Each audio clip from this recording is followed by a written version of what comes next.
I go to battle for you every day to combat the nonsense in the mainstream media. They're more interested in sound bites and sensationalism. I'm interested in the truth and being your consumer advocate. My ultimate goal is to help you win in any marketplace, and I'm bringing an edge in the real estate and financial game. My name is Craig Sowing, and this is the American Dream. All right, quick reminder, not only are we here every Saturday morning with you, but you can also hear me every day at 6 p.m. with my real estate and financially elite team at 6 p.m. KCBQ. Also, Pacific Magazine, Dream Home, a lot of other places you can find us, of course, craigsowing.com. There's a piece that came out last month, another one coming out this month. They interviewed me, and we're going to be highlighting our next guest. He was the Wall Street Journal's #1 realtor in San Diego. Now, I know we got a real estate elite team, and all of them represent different markets and different levels of expertise, but Kurt is just an outstanding real estate professional. Let's check out Kurt in the market first. Hi, broker Kurt Wannebo, San Diego Real Estate and Investments. People ask me all the time, what are one of the best places to live in San Diego? First place that comes to mind, the 92130 zip code. Today, I'm going to take you on a tour of the 92130 zip code like you've never seen before. So come on, take a ride with me.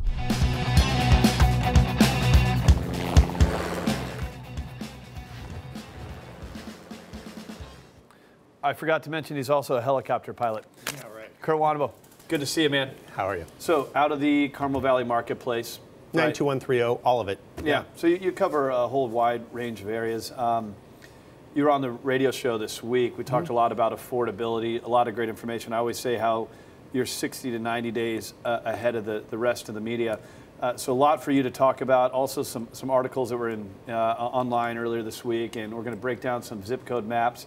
But before we do that, I'd love for you to answer a question for me. We continue to encourage you to go to craigsowing.com. There's a contact form. Questions continue to come over. So let's get another one in here real quick while we got you here.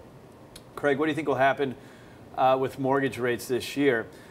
A lot of opinions about that one. I think we'll probably touch that here in a bit when we have you at the round table. But I think the mortgage rates are going to naturally rise. You know, Joe Anderson, our financial analyst earlier, was mentioning how even though they've tapered back on QE3, that there is still a free market out there that's buying bonds off the market. I have to think that that's going to slow down in an improving economy with more tapering. I think mortgage rates are going to climb. I don't think they're going to skyrocket, but I didn't bring a crystal ball, and I never do, and I don't like to make these types of predictions. If you haven't refinanced, explore it. If you've already refinanced and you got a good rate, make sure you're not paying PMI if your home's gone up in value. Maybe look at things like a lower term on your mortgage, but I think they're going to climb. That could put a little bit of downward pressure on housing, but here to help me with this stuff is Kurt Wannebo. So interest rates are obviously have helped the cause of the home buyer, but we have seen them climb. How did people react when you saw them climb towards the end of the year? It depends how it climbs. You know, when it does a rapid adjustment, people do freak out. Last year, I think it was in July, there was an increase of almost a point within a matter of days based on certain news that came out, and everybody kind of freaked out. Then after that news subsided, it went down a point again. Right now, what we're seeing, it's interesting, we're already here in May, and I had actually anticipated that the rates would be much higher than they were, or at least climbing at a pace a little bit faster than they have been. And while they have been going up, it's been very, very minute and very, very small, which gives people the ability to adapt to it. You know, new buyers come into the market, they see the interest rates and what they are, and they're not affected by the fact that they were so much lower a year or two ago. So that's a good thing, and that promotes the market to continue on an upward trend and stay stabilized. When we're talking about interest rates, it has to do with the affordability of buying a home, the cost. Unless you're paying cash, that interest rate's pretty important. There's a pretty provocative point made this week. Here's a clip from CNBC. A gentleman by the name of Jeff Gundlach, who I think bet against the housing market in 2007, has a pretty good track record there. And what I want to talk about actually is the skepticism that prevailed yesterday, because despite the payroll numbers from Friday and improved consumer spending, among many other positive indicators, there was an air of skepticism at this conference that I attended yesterday. One of the most compelling speakers there was Jeff Gundlach, who we all know, Gary knows him well, the CEO of Double Line Capital. He railed against the housing bulls in a presentation packed with examples of how the typical indicators of single-family home sales often lie. He provided a long list of counterexamples suggesting that affordability, for example, was actually not that widespread, and that young people in general, some still living with their parents, some struggling with school debt still, had been shocked and scarred by the housing collapse 6 years ago and were highly unlikely to enter the home buying market anytime soon. Others spoke of how the markets have almost lost touch with reality, either because of unexpected reactions to economic news of the sort I just touched on. So glad we have you in here for this. You're a big numbers guy. Now, I noticed some of the things he was talking about home builders. So if home builders slow down, that's not necessarily bad. That limits the supply. He mentioned first-time home buyers, but you have, what did Joe Anderson say, 10,000 baby boomers retiring a day. Right. San Diego, perfect weather, limited growth space. People are going to still want to come here. So it's not, you can't give a cookie-cutter response to this. Also, with property values going up, even with limitations on loan programs, in the absence of loan programs, the private market can create products. We talked about the second mortgage. So I think that we're okay. I just don't think you're going to see 20% appreciation anymore, which is okay. Right. But what do you think? I mean, what are your thoughts on housing? Well, what's interesting about that is one of his points is that he said affordability index is increasing, such that not as many people can afford homes today as they could before, and that people are getting priced out of the market. And what's interesting about that notation is, what is his definition of affordability? If you look at the simple premise of maybe a 30-year amortized loan where you're putting 20% down, then it could get a little bit more pricey for people to continue to buy homes if the prices continue to rise. However, what we've been seeing is a change in the market, such that lenders are starting to open up the doors and introduce product that existed many years ago, such as offering home buyers a second loan as soon as they buy it, offering loan programs with less money down, 5%, 10%, right? A lot of loan programs such as interest only for 3, 5, 7 years are coming back into play. And so utilizing those different financing techniques actually opens up the affordability for different people and redefines that definition of affordability. Well, I do think a lot of these products are going to re-enter the marketplace. So I always got to look out for the consumer. We know that a lot of these flimsy products are what cause the market to crash. I don't think you're going to see Wall Street go crazy the way that it did. I think the market will remember that too well. But I do think there's some smart guys in Wall Street think tanks right now developing products that ultimately could be good for the marketplace, good for homeowners, and certainly something that could be sold in the secondary market. Absolutely. I wanted to switch gears and talk about an article we discussed on the radio show this week about needing a buyer's agent. Here we've pulled it up. Right. Do you need a buyer's agent in this type of market? Now, I'll be honest, I've bought a house before years ago without a buyer's agent. That was, I think, in 2001, maybe. But sometimes you do, sometimes you don't. What are your thoughts on it? Well, there's a lot to that question, in respect to understanding that a buyer's agent just doesn't simply help you find the property. There's a lot to it in regards to structuring offers, writing offers, negotiating through the process, and helping you through the pitfalls in regards to making sure that the property is the way that it's supposed to be and inspecting it and all of that.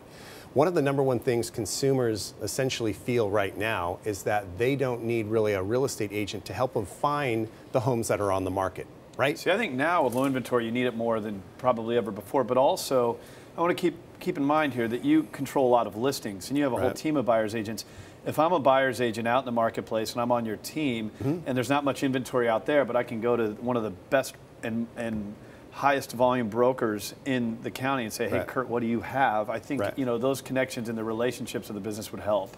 Right. So essentially what I was saying is that consumers feel they can just go on a website like Trulia, Zillow, whatever's out there, Redfin, and think, I can see everything that's on the market. But the reality is that's not always what's on the market.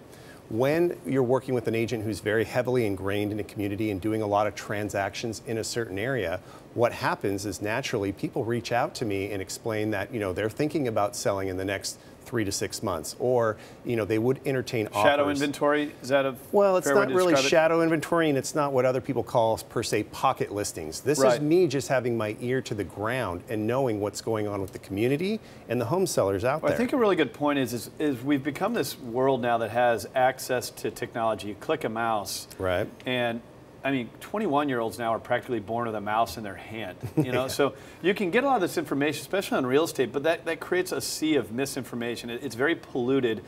In a low inventory market, you're not going to buy a house that you found on Zillow. I mean, maybe a snowball's chance in hell, but you talked about specific markets. Now, you're in the 92130 area code, cover all of San Diego, but that's where you're primarily focused, Carmel Valley. I wanted to get into some of the trends here, and I'm hoping that as we pull these up, you can break them down and people can understand some of the things that you're seeing here. So if we could get these pulled up, guys.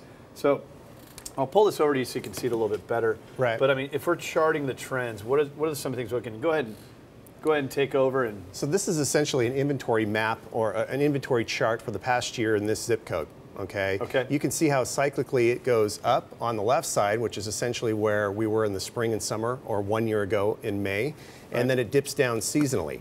Right. And what's really interesting right now is you can see that this inventory started to increase in January. Yep. And then we kind of reached a peak, and then it's been decreasing for the past couple of months. Okay. That's not something that we normally see at this time of the year, which is very, very interesting. So let me make sure the audience focuses in here.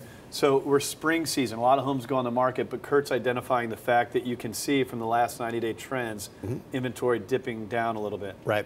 What's the why behind the market? The why is because I essentially think the people who mostly put their homes on the market during the springtime through usually March through July did so earlier this year. So they started in January. We've talked about this a couple times on the show already. So what's interesting to find out is, have we peaked? Have we already hit the height of our spring mad rush? Or is this just a little bit of a lull that's been happening over the past 2 weeks? It's not typical, it's not normal, but it is very interesting to see. If this trend continues on a downward trend or plateaus, that means prices are going to stay very, very strong throughout the summer months.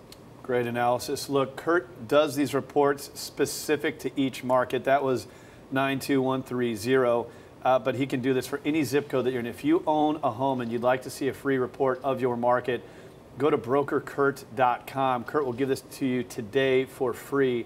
Again, brokerkurt.com. Obviously, just a lot of great information that you provided here today, Kurt. I really do appreciate it. Let's go ahead and get to an email real quick, if we could, guys. Encouraging you to go to craigsewing.com. This is where you can ask your questions, get the advice. It's where we can be the resource for you. Craig, is it too late to refinance my mortgage? How do I get out of PMI? I don't think it's ever too late to refinance. It really just depends on the numbers. Refinancing, you do it because maybe you lower the rate on your mortgage, but I've seen very successful refinances where the rate went up on their mortgage. Well, how is that possible? Well, they eliminated high interest rates on their credit cards by paying off the debts and rolling it into one. The interest is tax deductible, it's fixed, it saved a lot of money every month. They rolled that money into an investment strategy or paying down principal. You can set up on biweekly payments. I really love that you mentioned PMI. That's that unnecessary payment attached to a mortgage, a few $100 a month. If your home's gone up in value, you have 20% equity, you can get rid of the PMI. So really an unnecessary additional insurance that no one should pay if you don't have to. So, I mean, it just depends. It's all about the numbers. If you want to get a free total cost analysis, we have a team that'd be happy to put this together for you, comparing a 30-year mortgage versus 15, paying points versus not, seeing what you could potentially save, see what options you have. You know, people put more into their travel plans than they do their real estate and retirement plan. I would get your mortgage reviewed every year by a mortgage banker, and if you need an introduction one, happy to connect you with one of ours. And thank you for visiting craigsewing.com. All right, coming up, we got a special roundtable coming in. We're going to bring in a panel of experts. Greg Garrison, Joe Anderson, and Kurt Wannebo is going to stick around. We're going to do a roundtable. We're going to throw some of today's hot topics that you're seeing in the media, in the marketplace. We're going to let these guys break them down and really just discuss how it's affecting them on a day-to-day basis and some of the things you can do about it right here on The American Dream in just a moment.